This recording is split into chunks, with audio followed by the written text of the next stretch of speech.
management team to us to see if they can get that certificate.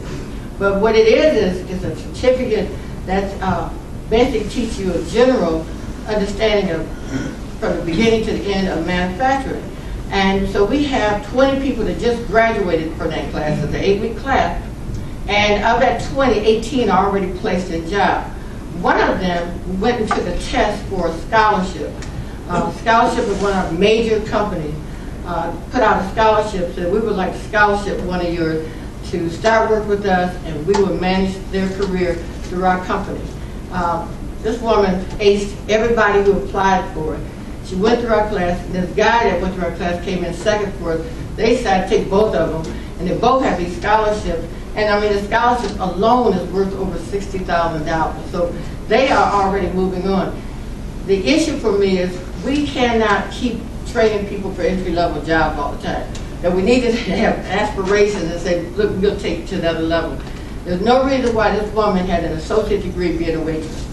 But that was all she could get because she was trying to raise her children by herself.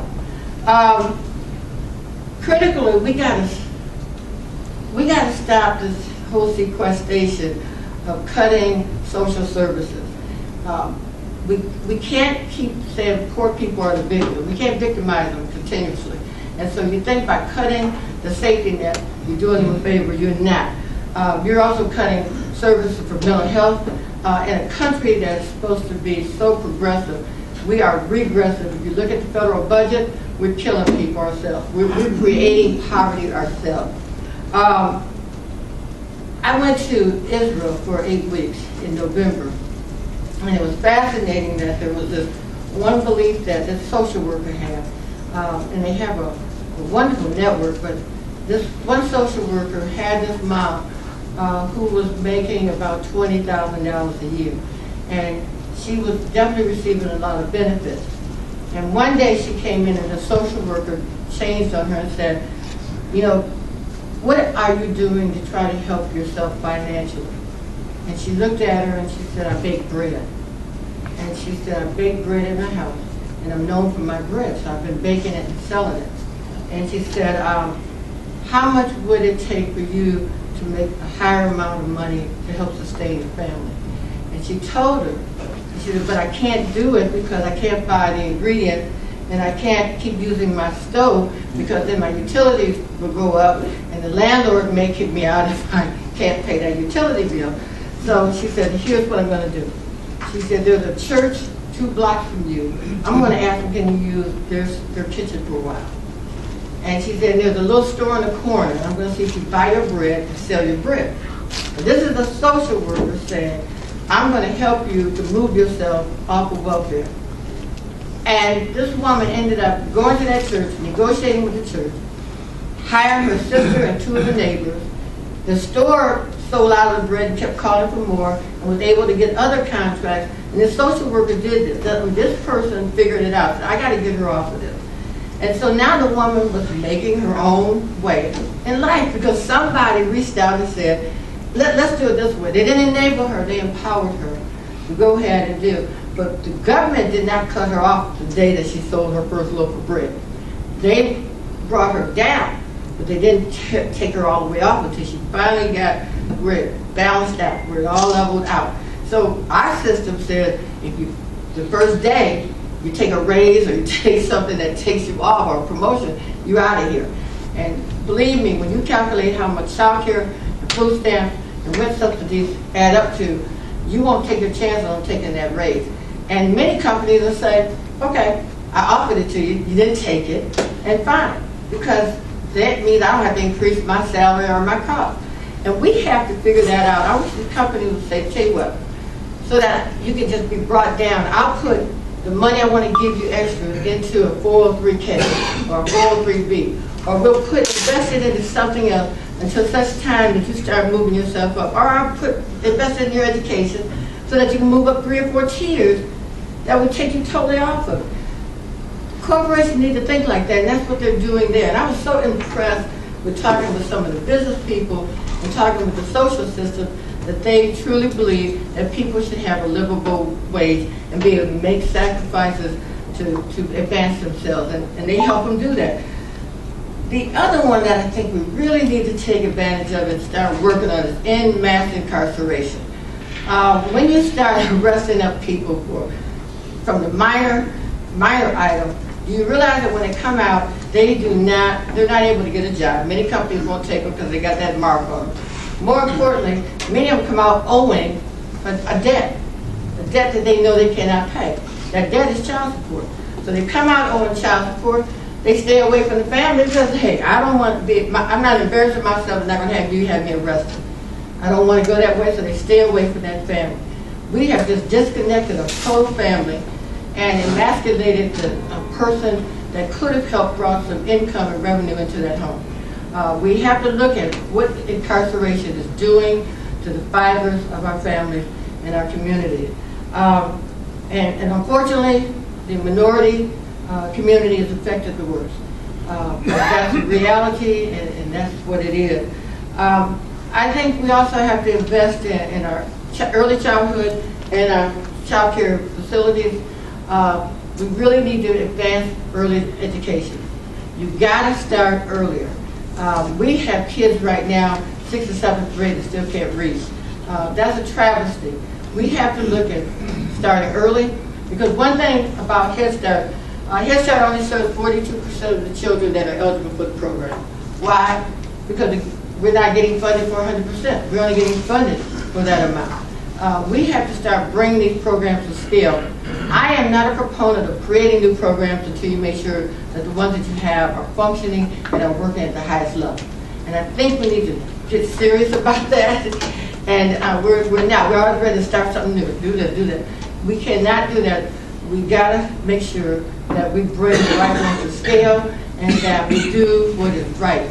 And if programs are functioning and we can only serve 42% of our children, and you know you want us to serve at least 80% of them, then you make sure that we have the capability, the competency, and the financing to do that.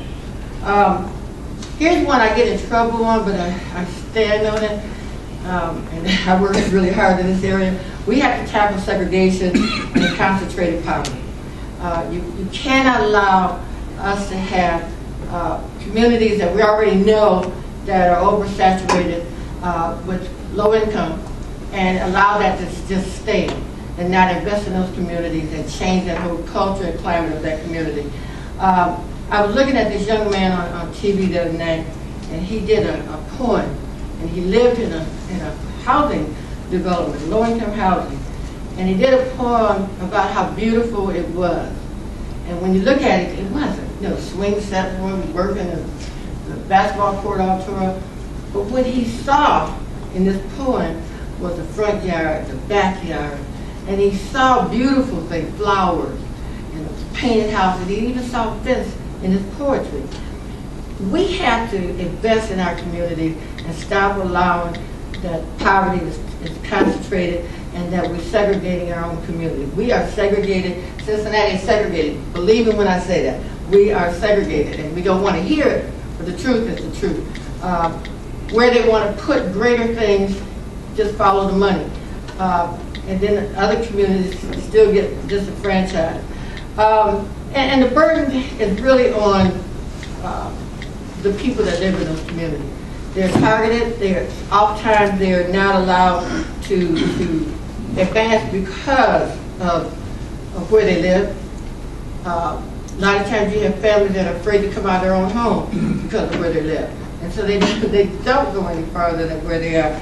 I just think that we need to take the time in building our strong infrastructure. And what it's going to take, all these things I talked about just now, and I can keep going. What it's going to take would be, number one, the will of the people. The will of the people. We got to want to reduce poverty. And that means you're going to elect people who reflect that mission and that vision and understand that. Because when we keep allowing poverty to saturate, we're going to lose more than that. The rich man who brags about his golden palace will eventually lose that. Because what happens when the poor get poor, they end up rioting.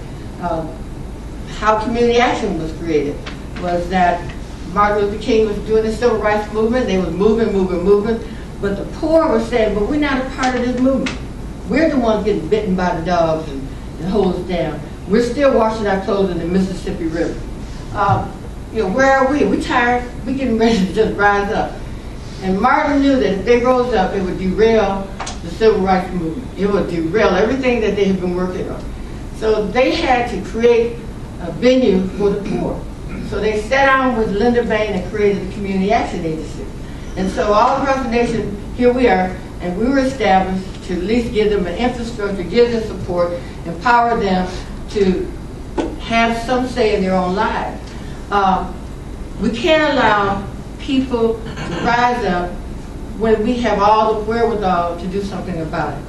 You have to have the state and you have to have the federal government and the local governments work together. They got to put aside some differences and say, okay, if minimum wage is the answer, then we got to pass federal, we got to pass state, and we got to pass local laws because that's the will of the people. We can't have them say, oh, if you pass that law, I got to pay more, higher salaries, and then nobody's going to come here. When it was a national movement, they're going to have to go somewhere. So they're going to go somewhere. And what better opportunity than to come to Cincinnati? But we have to have the will of the people. And I'm not sure when I'm in certain arenas that the will is there. Because poverty is totally different than even when I started in the game. It's totally different. It's a whole different phase. Poverty is the only one that's like amoeba. It just changes and morphs whenever it's ready to. And we allow it to morph when we don't do anything about it. And right now we're in a real serious crisis because America says, and it's really kind of strange that you have a candidate running for president, and this is not a political stunt, who says, I'm rich and I don't have to pay high taxes. And everybody, yay! They get really excited about that. I'm saying something is wrong when we can't say,